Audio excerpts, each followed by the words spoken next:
Hey guys, welcome back to The Difference. I got the latest updates for you from Donald Trump himself as he's responding to reporters. They're in Asheville, North Carolina, as he's there surveying the damage from the hurricane 4 months ago, guys. But he talks about deportation. He talks about Gavin Newsom. He talks about California. He talks about all this. He talks about FEMA. You don't want to miss what he says about FEMA. Absolute insane stuff. Y'all check it out here.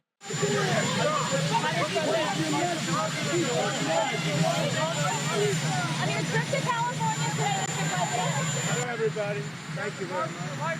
Thank you. In North Carolina, it's been a horrible thing, the way that's been allowed to fester, and we're going to get it fixed up. Should have been done months ago from the hurricane that took place almost 4 months ago. North Carolina has been treated very badly, so we're stopping there, and we're going to then go to Los Angeles and take a look at a fire that could have been put out if they let the water flow, but they didn't let the water flow. And they still haven't for whatever reason. So I think we're going to have a very interesting time. I think many of you are going with us. If you'd like to have a ride on the plane, we'd love to give it to you. I don't know. Is he going? Is he going? I don't know. I mean, I really don't. You know, because if he's going to be there, it would be cheaper, but I didn't invite him. Somebody did.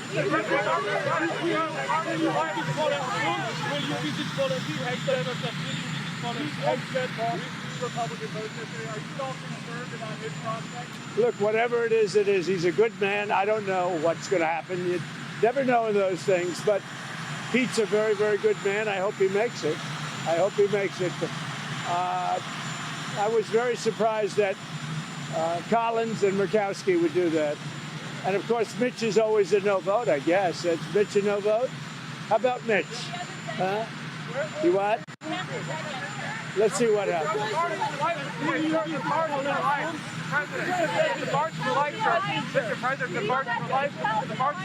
did a big trip for the March for Life, and we look forward to seeing it. I'm going to be watching it, and J.D. Vance, our vice president, is there, and he's going to be representing us very well, taking place in a little while. And other than being a little bit cold, it's a beautiful day. How will your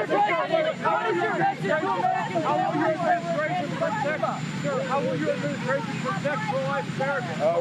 We're all for it. In fact, as you know, I just signed a pardon, and in the pardon we released 23 people that were unjustly put in, having to do with pro-life. And they will be released, and they'll be out very shortly. It was awesome. Disgraceful. That's great. What happened. That was a persecution. Will you give Italy a break on tax on terrorists? Well, I like her very much. Let's see what happens. Have a good time. Everybody thought I was going to California. I said, no. I'm stopping in North Carolina first because they've been abused by what's happened. I mean, it's terrible. It should have been done. It should have been, a lot of things should have happened that didn't happen. So we're here. We're going to fix it out. We're working with the gentleman behind me, and you know who they are, and we're going to fix it. And we're going to fix it as fast as you can. It's a massive amount of damage. FEMA has really let us down, let the country down, and I don't know if that's Biden's fault or whose fault it is, but we're going to take over and we're going to do a good job. We're going to assign Mr. Whatley, who's fantastic, frankly, and the governor and everybody else that's going to work. We're going to supply the money, supply a lot of the money. Maybe you have to chip in something. You'll chip in a little something, like maybe 25% or whatever. But we're going to get it done as quickly as we can. And we want to take care of the people of North Carolina. It's so interesting. Everybody's talking about California, and that's a mess. But I said, I'm not going to California until I stop in North Carolina. So here we are. We're going to go visit the site, and we're going to work with probably 3 of the congressmen, Republican congressmen, who've been fantastic, whose areas have been affected, and with Michael Whatley, the governor, and whoever else is, we decide to get involved. Probably less FEMA, because FEMA just hasn't done the job. And we're looking at the whole concept of FEMA. I like, frankly, the concept when North Carolina gets hit, the governor takes care of it. When Florida gets hit, the governor takes care of it, meaning the state takes care of it. To have a group of people come in from an area that don't even know where they're going in order to solve immediately a problem is something that never worked for me. But this is probably one of the best examples of it not working. And there's been some others, like in Louisiana, etc. So we're going to be doing something on FEMA that I think most people agree. I'd like to see the states take care of disasters. Let the state take care of the tornadoes and the hurricanes and all of the other things that happen. And I think you're going to find it a lot less expensive. You'll do it for less than half, and you're going to get a lot quicker response. So that seems to be the recommendation, but we'll be making that recommendation over the next couple of weeks. We're going to go to the site now, and we're going to figure out a plan for really demolition and cleaning, because not a lot's been done. And we're very disappointed in the Biden administration, but we're going to make up for lost time. And I said I'd do that, and this is about the earliest we could possibly be here. And we're honored to be here. This has been a great state. They're great people, and they've really been mishandled. But this group is going to be great, and we're going to get it taken care of. Any questions? Okay, guys, real quick. And there's more here I want to show you. A lot more, actually, that Donald Trump, a lot of questions he answers about deportation, Newsom, all that. But I wanted to pause and ask you, that's such an interesting idea of getting rid of FEMA and instead letting the leadership be done by the states.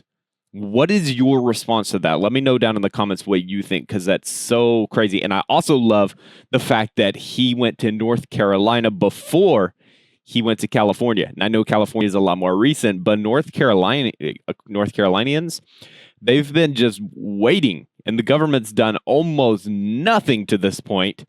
And so my question to you obviously we know where the problem is with North Carolina, but California, is California all Newsom? Is it all his fault, right? Because Newsom's leadership right now is under fire like nobody's business. So my question is Gavin Newsom's immigration policy, first of all, let's talk immigration. Is his immigration policy hurting California's economy? Is it increasing crime? Let me know what you think about that. But also, when it comes to the disaster relief response, do you think that Newsom is responsible for California dropping the ball there? And then back to immigration, how have those sanctuary state policies, because he's big on that, guys, how's that impacted the law-abiding citizens and the taxpayers that live there in California? Of course, my heart goes out, guys, to everyone living not only in California, but in North Carolina. The people that have been devastated by these tragedies, and the leadership has just been incompetent up to this point. So is Donald Trump right for calling out Newsom for his leadership failures? Let me know down in the comments, guys. And do me a big favor while you're at it. Hit that thumbs up like button. It helps out the channel, helps out the algorithm. I appreciate, guys, everybody's support there. Okay, you don't want to miss the rest of this interview, guys, because Donald Trump says some interesting things here. Of course, this is all brand new, fresh content. Do you expect to ask Congress for additional aid for North Carolina and California? It will be direct. In other words, the aid will go through us. So rather than going through FEMA, it will go through us. And I think maybe this is a good place to start. Because, and in all fairness to the governor, and in all fairness to everybody else, FEMA was not on the ball. And we're going to turn it all around. Yes. A lot of Americans think that this is symbolic of what your campaign was all about. America first, putting your priorities to Americans, even going to California where their policies might have been one of the biggest reasons why they've had these problems. But you're putting the American people first. Your thoughts on that? We are. Thank you. I like that question. Boy, I want more questions like that. That's even a statement. Thank you very much. He's a good man, that guy. And he's also a very professional reporter, I have to say. Thank you very much. Yeah, we're putting America first. We're putting, in this case, North Carolina and California. We're going to do a good job in California. That is a disaster like, I don't know if we've ever seen anything like it, frankly. They say the biggest in the history of California. I think, has anything bigger than that happened in the whole country ever? It looks crazy. like, I don't want to say what it looks like, but you know what I'm going to say. It looks like something hit it. And we won't talk about what hit it, but it is a bad, bad situation. And I guess I'm going to meet with some government officials. But, I mean, much more importantly, and in California, just to revert to it for a second, millions of gallons of water are waiting to be poured down through already the half pipes that are already built. I mean, they've been up for 40 years. And about 20 years ago, they turned off the water.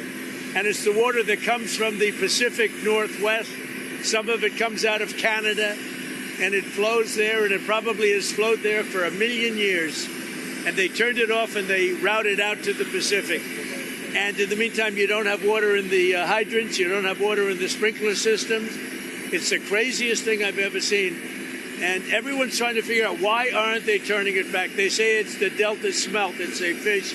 But I find that hard to believe. But we'll figure it out. And without doing that, you're going to continue to have problems. Mr. President, what are you prepared to do, sir, if OPEC doesn't respond to your call to cut oil prices? Well, we want to see OPEC cut the price of oil, and that will automatically stop the tragedy that's taking place in Ukraine. It's a butchering tragedy for both sides, by the way. A tremendous number of Russian soldiers are dead.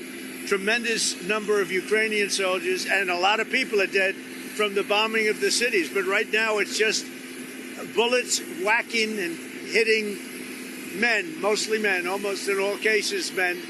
And over 1 million men are killed, and they're losing thousands of people a week. It's crazy. It's a crazy war, and it never would have happened if I was president. Would never have happened. This is crazy that it happened, but we want to stop it. Now, one way to stop it quickly is for OPEC to stop making so much money and to drop the price of oil, because they have it nice and high. And if you have it high, that war is not going to end so easily. So OPEC ought to get on the ball, and they ought to drop the price of oil, and that war will stop right away. Mr. President, funding to Los Angeles because of its sanctuary city policy? I want to see two things in Los Angeles: voter ID, so that the people have a chance to vote, and I want to see the water be released and come down into Los Angeles and throughout the state. Those are the two things. After that, I will be the greatest president that California has ever seen. I want the water to come down and come down to Los Angeles, and also go out to all the farmland that's barren and dry. You know, they have land that they say is the equivalent of the land in Iowa, which is about as good as there is anywhere on earth. The problem is it's artificial, because they artificially stop the water from going onto the land. So I want two things. I want voter ID for the people of California, and they all want it. Right now, you don't have voter ID. People want to have voter identification. You want to have proof of citizenship. Ideally, you have one-day voting, but I just want voter ID as a start, and I want the water to be released, and they're going to get a lot of help from the U.S. Thank you very much. I'll see you in a little while. Guys, isn't that just a tragedy what's going on in California? Again, our thoughts and prayers are with those that are affected, but is it just the water? Is that what's going on here? Like Donald Trump just said there, all they got to do is release the water, and then we can fight all these fires, all this devastation effectively. I don't know. Let me know down in the comments. Put some sources down there, guys, so we can figure out what is going on in California. What led to this? Was this a human failure, or was this just a natural disaster? I need to know what's going on, because this is not okay if this is something in leadership that broke down, where they should have been releasing the water to fight these fires and giving these brave men and women the ability to do their job. And then I also want to bring it back to deportation, right? Deportation success is a priority of Donald Trump's. And I'm thinking, like, are the deportation efforts under Trump making America safer? Like answer the question. Let me know. What do you think? He's already getting rid of the criminals. He's already started the deportation. It's in full steam. Like, it's going, guys. It's humming. Is it making America safer to get rid of criminals? Come on, guys. This is not a difficult question. How do strict immigration policies protect American jobs and resources? This is something we should have been doing a long time ago. I don't understand what the previous administration was thinking when it comes to deportation. They're just like, come on in, everybody. Like, it doesn't matter who you are, doesn't matter what you've done. And our streets were running rampant with illegal criminals. Illegal criminals. Bad people that we're just letting into our country, and then we're not getting rid of them even after we catch them. What is going on with the catch and release policies of the previous administration? Absolute insanity. I mean, come on. Is enforcing immigration laws essential? Isn't it essential to preserving, I should say, the rule of law here in the United States? Isn't that just absolutely fundamental? Isn't it fundamental that you would enforce those immigration laws? Is there any other country in the world, come on, that has such a lax immigration law? Like, absolutely insane. Let me know what you think. Do you agree, guys? Put this down in the comments. Do you agree with Donald Trump's approach to not only deportation? Let me know about deportation, but also his criticisms of Governor Newsom's policies there in California, and then FEMA. Wow, didn't even see that come. That was bonus, guys. I didn't even put that in the title, right? But FEMA, like, what is going on there? Let me know if FEMA should be removed. Let me know if we should keep it, maybe restructure it. What you think about that, guys. And do me a big favor, too. Subscribe to the channel, guys. Join the community. All right? We're trying to make a difference here. And the more voices that we can put together in one place, the more of a difference we can make in our world. Guys, I'm telling you guys, the future is so bright. Y'all don't even know. Like, America, we've got some good years ahead of us. Let's get out there and let's build that future together. I'm excited, guys. I'm so pumped up about everything that we're doing here on the channel, everything we're doing together as citizens of the greatest country in the world. That's right, the United States of America. Absolutely love this country. Man, it just gets me pumped up thinking about America, guys. And you know what? We don't care what anyone says. We're going to continue to be proud of this country. We're going to continue to worship our God. We're going to continue to live out those conservative values and principles. And we are going to shout them from the tallest, loudest cliff. Like, everybody's going to hear us, guys. Nobody's going to stop us. This is the digital age. We're getting the message out there. All right, guys, y'all have a fantastic rest of your day. Hey, if you're not a member, consider becoming a member, guys. We just launched the memberships here on the channel. All right, guys, y'all take it easy. I will see you again later today with another video. Peace.